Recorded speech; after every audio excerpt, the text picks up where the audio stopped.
The sun is coming out. It's almost completely out.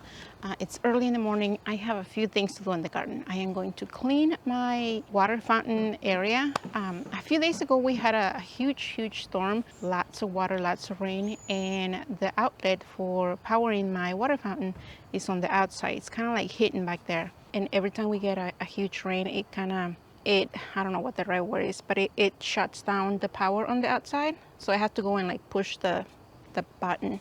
I don't know. But the water sitting there in the fountain, not moving, not being clean for a few days, it gets nasty. So I'm going to fix that today. But I also have a bunch of coneflowers that I got for super cheap, Menard cheap. I don't think they were running a sale. They were having just like a perennial display at the very front, $6 for coneflowers. I mean, I can't pass that. So I got a few of those flowers. They're beautiful, they're gorgeous, and I am going to plant them, majority of them. I'm going to plant them there today, so I am going to do that. But I also have to start a few things from seed. So I just want to bring you along to see how things are looking. I gotta get back to posting. I haven't posted a video in a long time, and if you have a garden, you know right now, weeds, watering, harvesting, replanting, buying more seeds, all of that takes time, and sometimes filming, it's, you know, not my priority. So hopefully you hang out with me for a few minutes today, and let's do this because it's gonna get hot.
Okay, I have the coneflowers placed where I want them. I definitely have them really close together, but that's the whole idea. The whole idea is that they're going to mulch the whole place and they're not going to have any weeds here.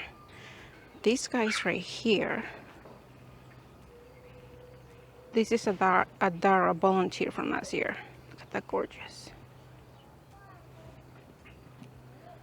It grew so large that I had to stake it there, but it's like that little stake is like nothing.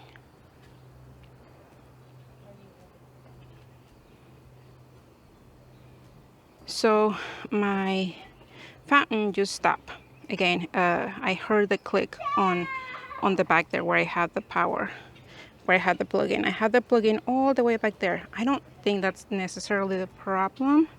My connection is right underneath here, and I think that may be the problem, where I actually have the fountain plug-in, if that makes sense. So I'm going to have to check with my husband and see what I can do, if I can get something to protect it, because that gets old. If I have to go all the way back there to the wall to start it back up, it's a pain.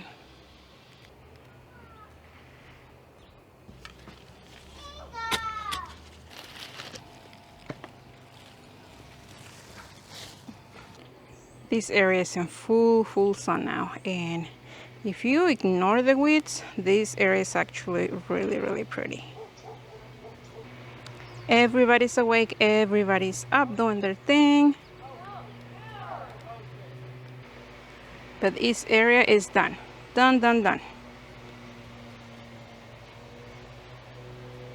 Before it gets too crazy hot outside, I gotta make sure that I start a few seeds in little small containers. But my vegetable garden is definitely looking a lot better than it did, I don't know, a few weeks ago when it was in the upper 90s. We were really into hot temperatures for a while there, and things were just on pause. I feel like my tomatoes, my flowers were just kind of like on pause. There was nothing blooming, nothing was producing, but right now I feel like we're back on track with the regular temperatures and things are growing. I have been slowly getting rid of the plants that are just not thriving anymore. I have my own pile of weeds and things here in this wagon. It's really helpful when I have somewhere where to put them instead of just dropping them everywhere.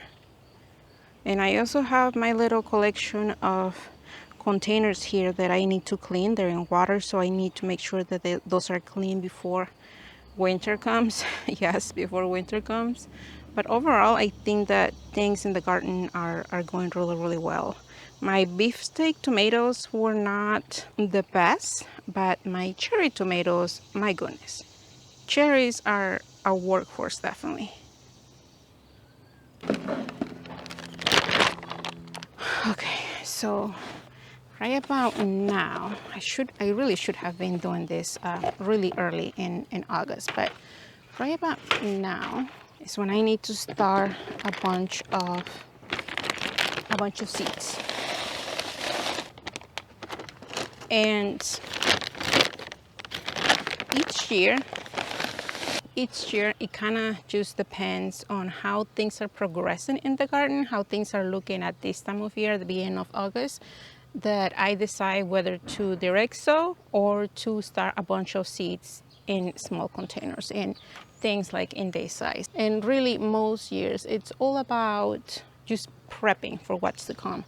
Right now I have areas where I know I'm going to be getting a bunch of space, like I have cucumbers, I have tomatoes, I do have some nasturtiums that are just looking really sad. So I'm going to have those spaces empty soon, and for when that happens I want to be prepared with things already growing. Now I am not going to do any broccoli, cauliflower or things like that, big things that really should have been started last month. What I'm going to do is I am going to start mostly greens, things like lettuce, spinach. I am going to start a bunch of sugar snap peas, and hopefully here in 2 or 3 weeks those things will be going out into the garden. The soil mix that I'm using here for starting my seeds, and really is the one that I use for every time that I start seeds, either indoors or outdoors, is this potting mix from Burpees. It's the organic kind. I like it because it's like super fluffy. It doesn't have big chunks of mulch or other things, and it works really well for me. I used to get it on Menards. Menards stopped carrying it this year, so I ordered it from Amazon. I ordered quite a few bags in the spring and they last me for a bit. I do like to start with the soil a little bit wet because I don't want it flying everywhere, and it helps with the plants or the seedlings not settling later on whenever I water them. So I'm going to make sure to fill my containers as tight as possible, not super packed, but definitely not with spaces in between. So I am just going to go and do that really quick, and I'll see you in a minute. These are the sugar snap peas that I am going to be starting today. These are called Sugar Daddy, and I got this from Baker Creek for this year. So this is what we're gonna use. It is super loud here. Super loud. So as you can see, I didn't fill up my containers all the way to the top. These are kind of big, but I really like them. And I like them that are in pack of 4s. So I left about the 3rd tab empty. And what I'm going to do is that I'm going to simply place 2 to 3 seeds per space.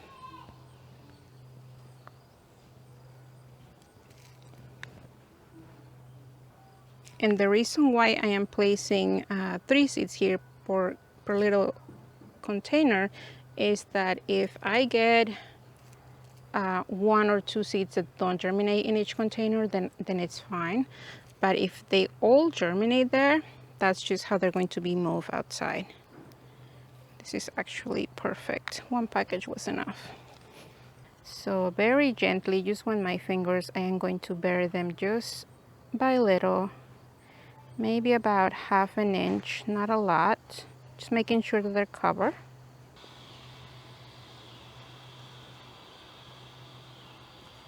Okay, so I have all of my sugar snap peas done, and the containers look like this. And these guys are actually the tray that I'm using for them. It has the drainage, it has the holes. It's like a mesh. Let me show you one. This is what it looks like. This is the mesh that basically allows the water to go through.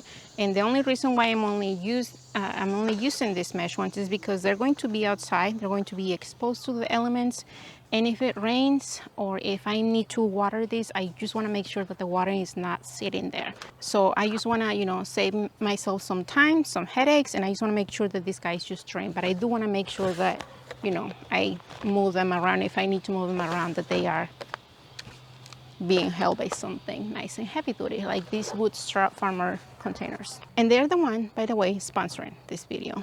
Now, if you have been studying any plants from seeds, you probably have heard of Bootstrap in some point of your life. But if you haven't, if you're very new to studying seeds, Bootstrap pretty much makes these colorful containers. And these are not the containers that you find at your local hardware for like cheap.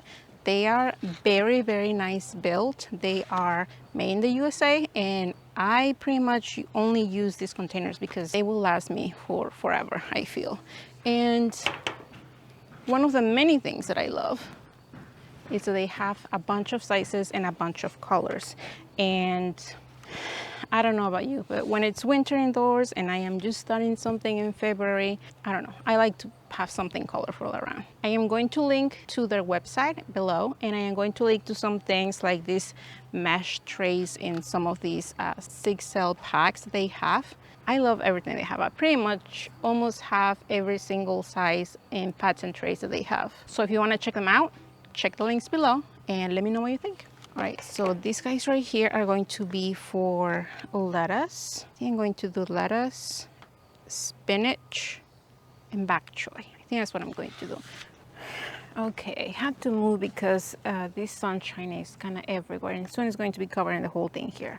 All right, so I have these 8 little cell blocks right here with just lettuce.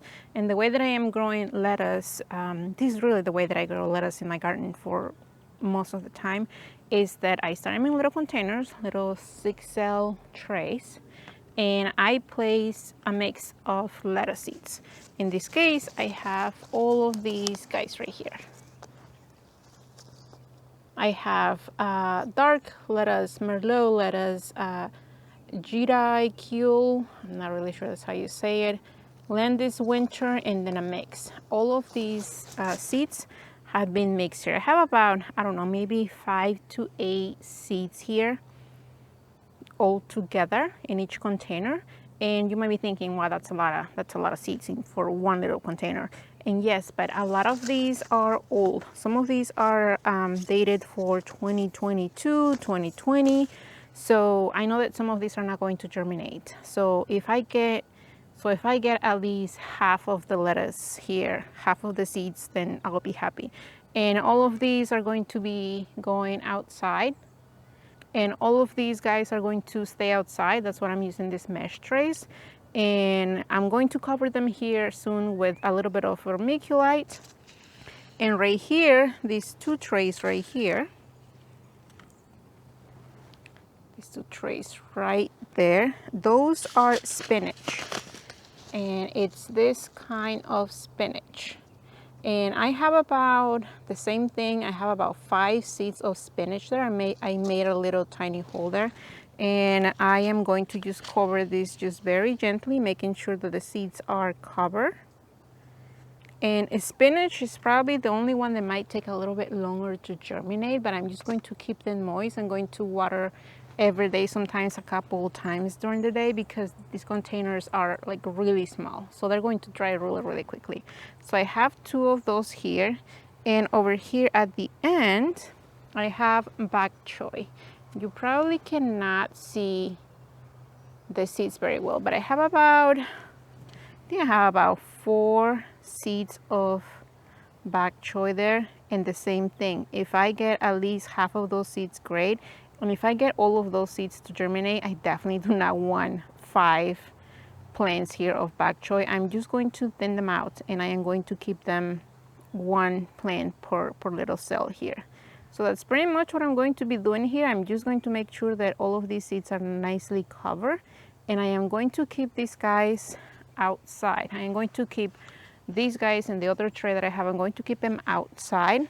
I am going to give them plenty of water because I do want them to get going really soon, and maybe hopefully here soon, in I don't know, 2, 3, 4 weeks, I can show you the progress of these guys, how they're doing, and where they're going to be placed for the fall. Have you guys started any type of seeds indoors? Are you guys planting your fall gardens already? Are you ordering any seeds for next year? Let me know in the comments, and I will see you on the next one.